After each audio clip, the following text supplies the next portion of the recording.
because there's some vampires out here and they love taking away your energy. So who's going to give you that sense of purpose? Who's going to enlighten you? Who's going to add to you, right? They may be adding to extra energy, right? Extra happiness to you, right? But you're not totally dependent on them to make you happy. Agreed. And I think it was I love that you mentioned it's an internal thing when it comes to happiness, because so many times we get caught up in thinking that there's something external that's going to make us happy, or someone. And a lot of times we also, and it goes into love, a lot of times we also want other people to love us before we sit there and really truly embrace everything about us and love us. And how we show up and love ourselves every single day goes about how you choose to see yourself, but what you believe about yourself, what you think about yourself, and then the decisions you make for yourself. But it could easily be into a victim mindset of my body is betraying me, or my body's not allowing me to do this or do that, or I'm embarrassed when it comes. Like I don't even know who I am anymore, right? That and it could be debilitating. But like you said, it's kind of like, who are you? Who do you want to be? What boundaries are you putting into your regular day to make sure that you're giving some time to just embrace you, to just sit with you? And then also when you're sitting with you, let's talk about some of the things that you are grateful for. And it's that mindset shifting. It's that introspect where you're turning it around and we're like, okay, what is going good versus what all is going bad. And I think that's a beautiful thing when you talk about just finding the happiness, the small things.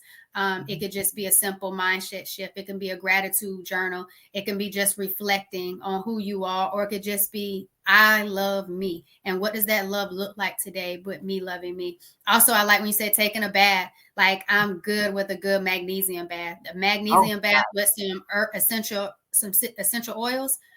Like I just came across that one not too long ago. Like you said, a Cupful of Delights, some good herbal tea. Like that's just calming to start my day in a classroom, and I'm just sipping on it. Like I don't know what drama y'all gonna bring as a whole bunch of girls, but at the end of the day, I'm already calming. If it's not my tea, it's my juice, and I'm all right with it.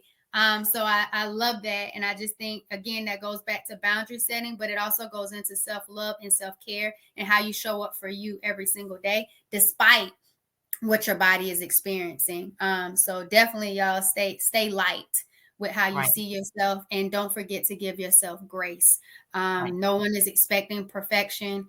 No one should you just want to continue to progress. So give yourself grace, but just love on you. Love on you like nobody else can. And I think that's what matters most. But you were talking to me before, and I thought it was really cool.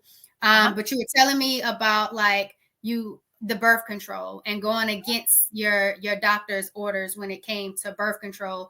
But then you started talking about these phases in your cycle that you started tracking to better get educated when it goes in there. Can you walk them through that? Can you walk us through that whole experience? So I don't encourage anyone to do this, but this is what I did. Okay.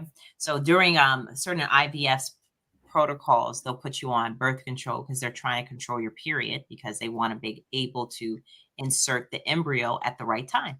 Okay. And so when November happened, I wasn't able to take that transfer. And then the lab closed because of the holidays. Well, I start the beginning of the year and I do a lot of travel for work, which also would probably go into why I'm infertile for many ways. But with that being said, I travel a lot for work at the beginning of the year. So I knew that if I didn't have the embryo in me, then there was no reason that I couldn't work. So now I got to go back to work, right? Right. That's just a fact of life. So am I going to be on birth control for the next 5 months or the next 3 months until I go for the next embryo transfer or the surgery to remove those polyps to do the embryo transfer? My goal was no. I'm not taking that pill, right? One, I don't like it, right? I just told you I don't even like that little 5 milligram, 10 milligram blood pressure medicine. Okay, so let alone I don't like the birth control, so I stopped taking it. Okay, so that means a couple of things could happen. One, I could get pregnant, or two, I can also learn how my cycle works by myself. And so I looked up a little device called Mira, and it's Mira. And Mira allows me to be on a stick every single morning, and it tracks like 3 different hormone levels. And I get to see my cycle in the stages that it's in. I get to take notes and say, "Oh, that's the day that I had all that bad food," or "That's the day I had alcohol," right? That's the shift I'm now seeing in my hormones. Ooh, maybe I shouldn't do that.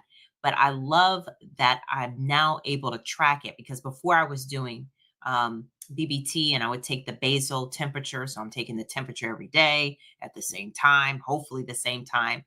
All of those come into play, but there was nothing really that was a program that was tracking it. There was nothing that was saying, these are your hormone levels, and this is how it compares to a normal user, or a healthy user. As they don't say normal, but a healthy user.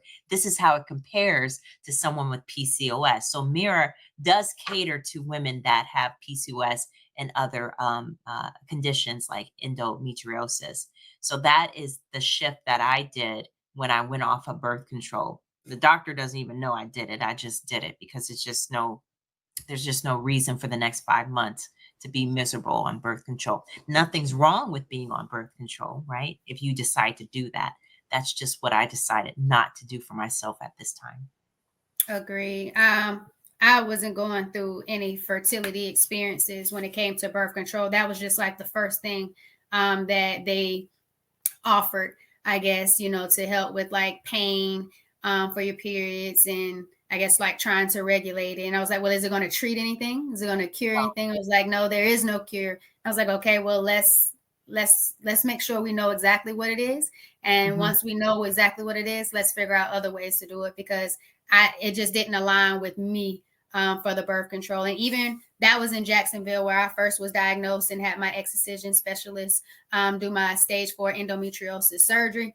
But then it was here, moving to Dallas, and then, trying to make sure I found an OBGYN that's knowledgeable about endometriosis. And she asked me about, getting on birth control. And I was like, no, thank you. And she was like, well, with stage 4 endometriosis, it's just going to come back and spread like wildfires. And I was like, all right, well, if everything's looking good, my labs are looking good so far, I'm just going to continue to go down the lifestyle that I've chosen to go through right now, because I'm feeling good.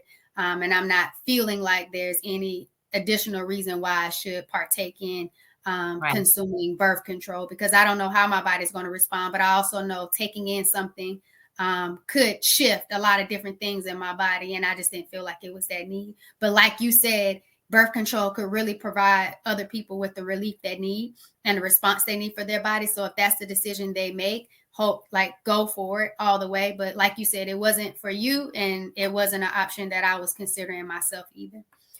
So yourself, you just showed us like how you were an advocate. You were aware of where your body was, the things that are working for you, and that's not serving you right now, right? That the birth control wasn't serving you right now. So, kudos to you for making that decision, because that's a big decision, because a lot of doctors are not going to say, hey, you know what, you need to really do a plant-based diet, because I think that's like the healthiest route to go. Like, they're not going to say that. They're just not going to say that. They'll quick to tell you need to eat differently if your BMI is a certain way, or start moving, but they might not even know exactly what you're eating and how well you're already moving, because that also is a struggle for, some of our PCOS sisters who, have been trying their best to lose weight, have been moving, and the weight's not going anywhere. And you're saying, oh, just move, just exercise, just change the way you're eating. And they've been doing that, but it's not responding. And so they need a little bit more. But are you creating that relationship and that atmosphere to help them figure out what is best for them?